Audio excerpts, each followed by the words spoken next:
The salvage crew aboard the merchant vessel Dawn's Edge had seen their share of abandoned wreckage floating through the void. But nothing quite like this. Captain Riley stood at the observation deck, watching his team carefully maneuver around the twisted remains of what appeared to be an alien transport ship. The hull bore markings from an unknown civilization, its metal composition unlike anything in human databases. "Another ghost ship," muttered Engineer Tom as he adjusted the scanning equipment. Whatever happened here, it happened fast. The ship had been drifting for months, maybe years, in the neutral zone between human and coalition space. Standard salvage protocol demanded they check for survivors before claiming any valuable technology, though finding life aboard derelict vessels was rare.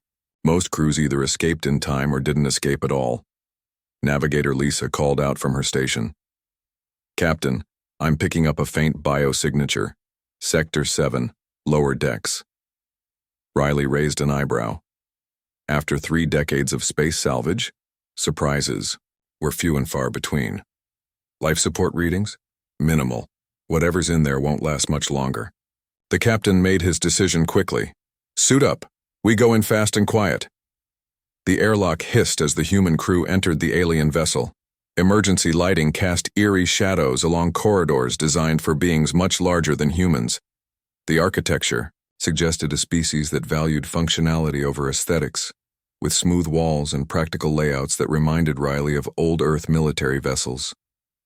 They followed Lisa's scanner toward the biosignature, passing through what appeared to be crew quarters and common areas. Personal belongings lay scattered about, suggesting a hasty evacuation. Tom noticed the temperature controls were set far below human comfort levels.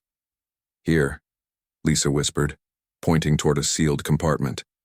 "The signature's strongest behind this door." The door mechanism responded to Tom's engineering tools, sliding open with a mechanical groan. Inside, they found what could only be described as a nursery.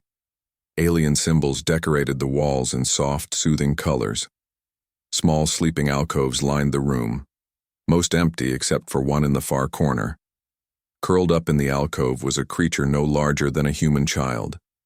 Its fur was a deep blue-gray color, and it possessed 4 legs, a long tail, and large eyes that reflected their flashlight beams.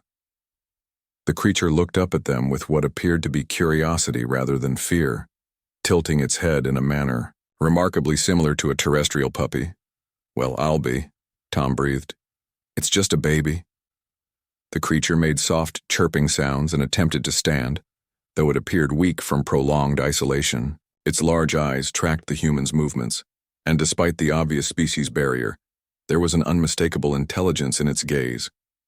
Lisa checked her scanner again. "Life support in this section is failing. We need to move now if we want to save it."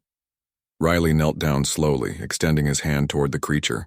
It sniffed cautiously before allowing contact, its fur surprisingly soft despite the harsh conditions. The captain had made countless difficult decisions in his career, but this one came naturally. "We take him with us," he said simply. The crew worked quickly to safely transport their unexpected passenger to the Dawn's Edge. Tom rigged a temporary habitat in the cargo bay, adjusting atmosphere and temperature to match the alien ship's settings. The creature seemed to understand they were helping, following their movements with alert attention and occasionally making soft sounds that might have been gratitude. Over the following days, the small alien proved remarkably adaptable. He learned to navigate the ship's corridors, showed curiosity about human food though he couldn't digest it, and demonstrated problem-solving abilities that impressed the entire crew. They named him Blue for his distinctive coloring. Lisa discovered through gentle observation that Blue was likely from a pack-oriented species. He sought companionship constantly, following crew members during their duties and showing distress when left alone. His behavior suggested high intelligence combined with social instincts not unlike those of Earth's domesticated animals. The real surprise came when they reached the next station.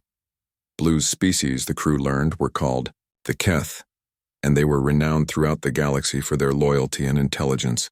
The Keth had been allies to numerous civilizations, serving as companions, guides, and even diplomatic liaisons due to their remarkable ability to read emotional states across species barriers. A Keth elder named Vel arrived at the station within days of their call. His reunion with Blue was emotional, filled with complex vocalizations that seemed to carry deep meaning. Through translation devices, Vel explained that Blue's family had been forced to abandon their transport during a pirate attack, believing all young had been evacuated. However, when offered the chance to return Blue to his people, the elder made an unexpected proposal. "The young one has bonded with your pack," Vel said, gesturing toward the human crew. "Among the Keth, such bonds are sacred. If you will accept the responsibility, he should remain where his heart has chosen." Captain Riley looked at his crew, seeing the same answer in each face that he felt in his own heart. They had rescued Blue from certain death, but somehow he had rescued them too. The routine salvage mission had become something far more meaningful. "Blue stays with us," Riley declared, and the small alien seemed to understand, his tail wagging in universal happiness. From that day forward, the Dawn's Edge carried an unusual crew member who served as both mascot and reminder that kindness transcends species. Blue became legendary among salvage crews, proof that sometimes the most valuable treasure found in the void isn't technology or precious metals, but the simple act of compassion that defines the best of any civilization. The galaxy was vast and, often unforgiving but aboard one small human vessel, it had become a little warmer, a little kinder thanks to an alien puppy who found his family among the stars.